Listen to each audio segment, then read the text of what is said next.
Kylian, il profite de l'opportunité d'un stage France 7 pour venir continuer de se développer. Donc l'idée, voilà, c'est de bonifier le parcours de Kylian et de mettre nos équipes de France au service de son développement. Donc il bénéficie d'un cycle voilà, qu'on a travaillé avec son club. Donc en total accord avec le staff technique de son club, on a décidé sur les 15 jours de fin novembre de lui offrir l'opportunité de travailler 5 jours avec le 15 de France en tant que partenaire d'entraînement.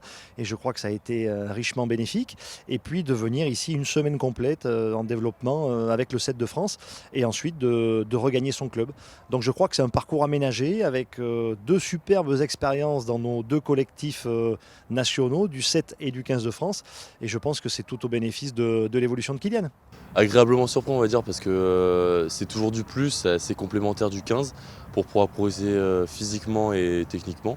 Et voilà, c'est toujours du plus, c'est toujours bon à prendre. Le 7, c'est la pratique du rugby de manière exacerbée, donc tout se révèle très vite, tout apparaît très vite, puisqu'on enchaîne un maximum de tâches, un maximum de répétitions de situations tactiques, un maximum de prise de décision.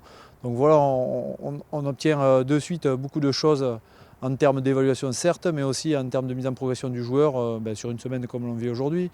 Donc l'idée, c'est d'amener un peu ces joueurs à avoir toutes ces expériences-là, et puis à partir du moment où ils seront rejetés dans le 15, que ça leur serve aussi.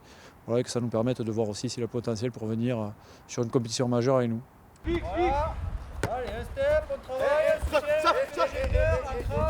allez, il faut alimenter les commandes.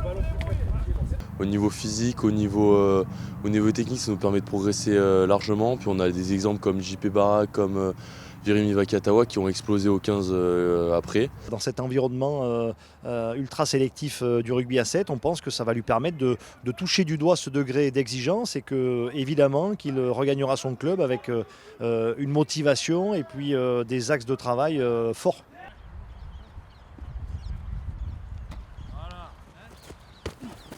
Voilà.